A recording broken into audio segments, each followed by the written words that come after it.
Hapo zamani za kale, kabla ya wanadamu hawajajenga madaraja marefu na mitambo mikubwa, kulikuwa na mto mkubwa ulioitwa Mto Mwanga. Mto huu ulikuwa kama moyo wa msitu mzima. Ulitoa maji ya kunywa, samaki wa kula na makazi ya viumbe wengi. Samaki wa kila aina, vyura, kasa, viboko, ndege wa majini, hata wanyama wa porini walikuja kunywa maji kando kando ya mto. Lakini pamoja na uhai wote huo, kulikuwa na hofu kubwa. Hofu hiyo iliitwa mamba kivuli. Mamba kivuli alikuwa mkubwa kuliko mamba wote waliowahi kuonekana. Ngozi yake ilikuwa nyeusi iliyochanganyika na makovu ya vita. Macho yake yalikuwa mekundu kama makaa ya moto usiku. Alikuwa akiishi katika shimo refu katikati ya mto, mahali ambapo maji yalikuwa meusi na ya kina kirefu. Viumbe wote walimjua, na waliposikia jina lake tu, mioyo yao ilitetemeka. Samaki walipotea ghafla, viboko walihama usiku, ndege walikunywa maji kwa haraka kisha kuruka, na watoto wa wanyama waliambiwa, usikaribie maji peke yako, mamba kivuli yupo. Lakini wachache sana walijua kwa nini mamba kivuli alikuwa mkatili kiasi hicho. Zamani alipokuwa mchanga, mamba kivuli aliitwa Kito. Alikuwa mamba mpole, mwenye kucheza na ndugu zake. Lakini siku moja wawindaji walivamia mto. Walimuua mama yake mbele ya macho yake na kumwacha yeye akiwa amejeruhiwa vibaya. Kuanzia siku hiyo, moyo wa Kito ulibadilika. Aliamini kila kiumbe ni adui. Ili kuishi, lazima uogopwe. Na hapo ndipo Kito alipokufa moyoni na kuzaliwa mamba kivuli. Miaka ilipita na mto ukaanza kubadilika. Maji yakapungua, samaki wakaanza kufa, mimea ya kando kando ikanyauka. Kisha siku moja, kasa mzee aliyeitwa Busara aliwaita viumbe wote kwenye mkutano mkubwa. Kasa mzee Busara alisema kwa sauti nzito, mto wetu unaumwa. Kuna sumu inakuja juu ya mto, na tukiruhusu ichafue maji, hakuna hata mmoja wetu atakayesaidia. Lakini kulikuwa na tatizo moja kubwa. Njia pekee ya kufika juu ya mto ambako sumu ilikuwa ikitoka ilipitia eneo la mamba kivuli. Hapo ukimya mzito ukatawala.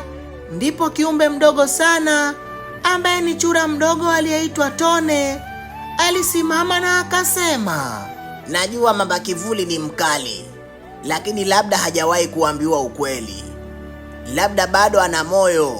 Wengi walimcheka, wengine walimuonea huruma, lakini Tone hakuogopa. Aliruka, akaruka, mpaka akafika karibu na shimo la giza. Kwa sauti inayotetemeka, alipiga kelele na kusema, mamba kivuli, mto unakufa. Maji yakatikisika, kivuli kikazuka. Mamba kivuli akajitokeza taratibu. Kwa mara ya kwanza, kiumbe hakukimbia. Tone akaeleza kila kitu kuhusu sumu, hatari, vifo vinavyokuja. Na kwa muda mrefu, mamba kivuli alikaa kimya. Kisha akasema, kwa nini nijali? Hakuna aliyewahi kunijali. Tone akajibu, ukifa wewe, mto huu utakufa. Na ukifa mto, hata kumbukumbu yako itapotea.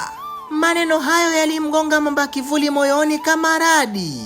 Usiku huo, mamba kivuli alilia, machozi yake yakachanganyika na maji ya mto. Alikumbuka jina lake la zamani, alikumbuka mama yake, na akatambua kuwa alikuwa amekuwa kile alichokiogopa. Asubuhi yake alitoka waziwazi na kusema, nimetenda mabaya, lakini leo nachagua kulinda mto huu. Viumbe wote walishangaa. Mamba kivuli akaongoza safari ya kwenda juu ya mto. Walikumbana na maporomoko hatari, mitego ya wanadamu, maji yenye sumu. Katika tukio la kusisimua, mamba kivuli alijitupa kwenye maji yenye sumu ili kuziba mtiririko wake, akiumia vibaya, lakini mto akauokoa. Baada ya siku nyingi, mto ukapona. Samaki wakarudi, mimea ikachanua, na mamba kivuli hakuwa tena kivuli. Aliitwa mlinzi wa mto Mwanga. Aliwalinda wadogo, aliwafundisha wakubwa, na kila mtoto wa msitu aliambiwa hadithi yake. Je, wewe umejifunza nini kupitia stori hii? Mimi nimejifunza kuwa hakuna aliyezaliwa mbaya. Mazingira na maumivu hubadilisha mioyo. Toba ya kweli hubadilisha hatima, na hata aliyeogopwa anaweza kuwa shujaa. Uhai wa mmoja unategemea uhai wa wote. Ujasiri wa kiumbe mdogo unaweza kubadilisha dunia. Je, wewe umejifunza nini kupitia stori hii? Tafadhali na kusubiri kwenye uwanja wa comment.